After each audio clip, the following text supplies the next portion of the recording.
Чуулганы нэгдсэн уралдааны эрдэс 45.2%-тай буюу 126 гишүүнээс 57 гишүүн хүрэлцэн ирсэн байна.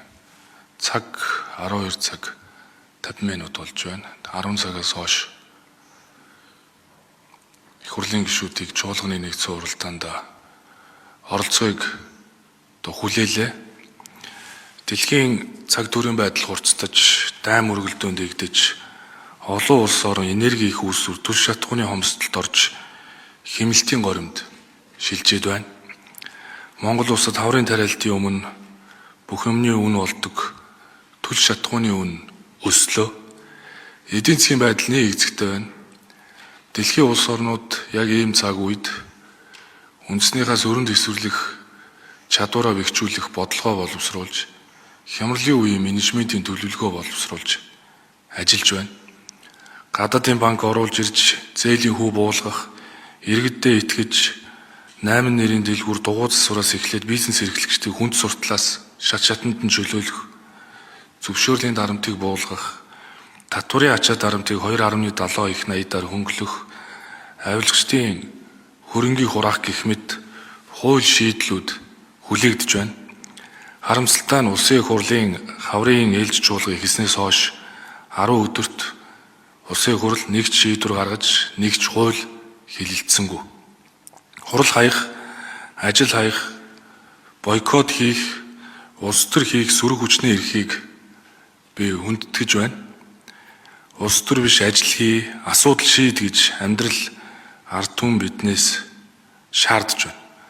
4 сарын өмнө сонгож дэмжсэн атлаа нэг намын дарга улсын хурлын дарга байж болохгүй гэдэг хууль бус шаардлагыг тавьж байна. Эрсдээ бүрдүүлж, хууль хэлэлцэж баталсан бол хууль ёсны үйл явц болох байлаа гэдгийг сөрөг хүчин сануулъя. Хууль тогтоох байгууллага өөрөө хууль дээдлэх зарчмыг ягштал баримтлан ажиллах ёстой. Парламентын гацаа биш, энэ нь өөрөө амьдралын гацаа болсон байна. Төр улсын их хурлын тасралтгүй доктортой үйл ажиллагааг тасалтуулж байгаа тул улсын их хурл дахь Монгол Ардын намын бүлэг хуралдаанаа зохион байгуулж улс төрийн шийдвэр гаргах шаардлагатай байна. Бүлгийн дарга Батчаргал бүлгийнхаа хурлыг хийж улс төрийн шийдвэрээ гаргах гэдгийг сануулж байна. Бидний сандал суудал биш шийдэл хэрэгтэй. Монгол Ардын намын төр, арчилсан намын төр гэж байхгүй. Монгол Ардын намын Монгол улс, арчилсан намын Монгол улс гэж байхгүй. Улс төрийн тоглоом, улс орны шоглоом болох учиргүй. Албан тушаал үнэтэй биш, ачаагаа үүрч чадах хариуцлага илүү үнцэнтэйг бид мартах учиргүй. Бидэнд гацаа биш, гарц шийдэл хэрэгтэй.